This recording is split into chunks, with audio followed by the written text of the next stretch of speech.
Hello అండి, ఇది వచ్చి గోధుమ పిండి దోశ అండి. ఇది మనకు ఇంట్లో చపాతీలు చేసుకుంటూ ఉంటాం కదా, ఒకసారి ఎప్పుడైనా విసుగు వస్తుంది కదా ఎప్పుడు చపాతీలే చేయాలనేసి అని.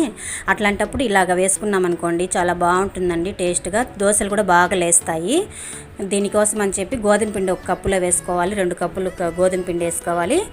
తర్వాత వచ్చి కొంచెం సోడా, కొంచెం సాల్ట్ వేసుకొని బాగా నీళ్ళు వేసి కొంచెం మృదువుగా కలుపుకోవాలన్నమాట. గట్టిగాను కొంచెం నీళ్ళుగా కాకుండా.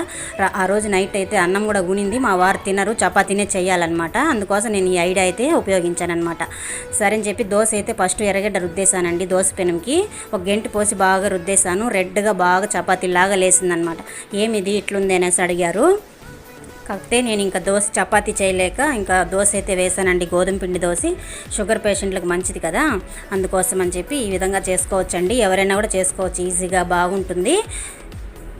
ఇంకా మా వారైతే అన్నం తినరు, దానివల్ల